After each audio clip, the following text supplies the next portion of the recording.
Ал Шымкенттегі тірліктеріміздің бәрін бітірдік. Енді мен Алматыға шығып бара жатырмын. Аэропортқа шығарып салды Дәуіржан, бірақ өзі жұмыстарымен қалып кетті.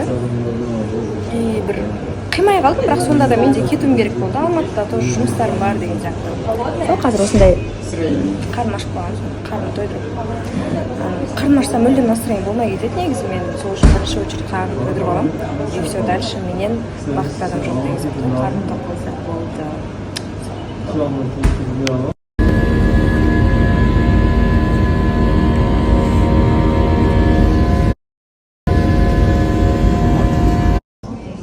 Ужас, шынымен де бүгін жүрегім жұтып қойып жаздадым деп айтуға болады. Енді самолетте Алматыға барған кезінде қонамай біраз жүрді жерге. Одан бөлек андай дірілдеп біртүрлі ұшты, ұшқан кезден бастап ұнамаған болатын. Қатты жел болды, соған кажется қоналмады. Астананың өзіне келгенде де әзер қондық. Астанаға қонды да, Алматыға қонамағаннан кейін Астанаға келіп қонды.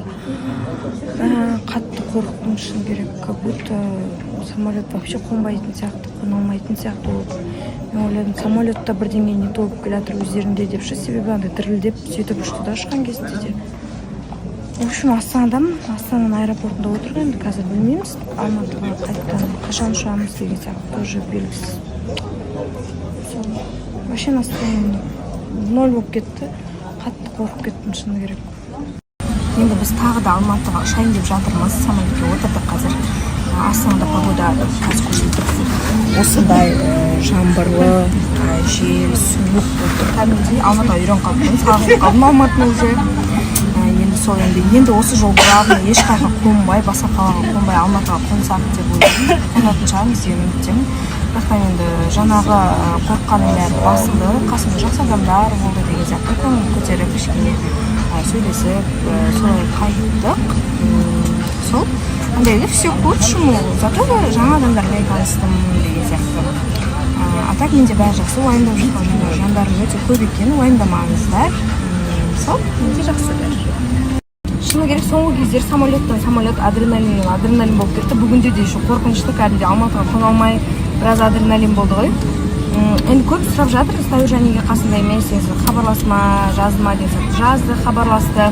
Негізінде мен сонымен бірге ертең шығым керек болатын жолға, машинамен деген сияқты. Бірақ мен өзім ол кісі билет алып берді. Мен өзім шығып кеттім, қоймай. Қайтуым керек, ертең жұмыстарым бар деген сияқты. Сол кісіні тыңдамасам, осындай болады. Бүгін енді біз Шымкентке кеп қалдық, түнімен жол жүріп. Білесіздер ма, Шымкент пен Дубайдың погодасы бірде-ақ кетіп тұр. Оказывается, Дубайға емес, сразу Шымкентке келе салуға болады екен. Біз енді аяқ астынан түнделетіп жолға шығып кеттік. Енді бір қызық жағдай болайын деп тұр мен үшін.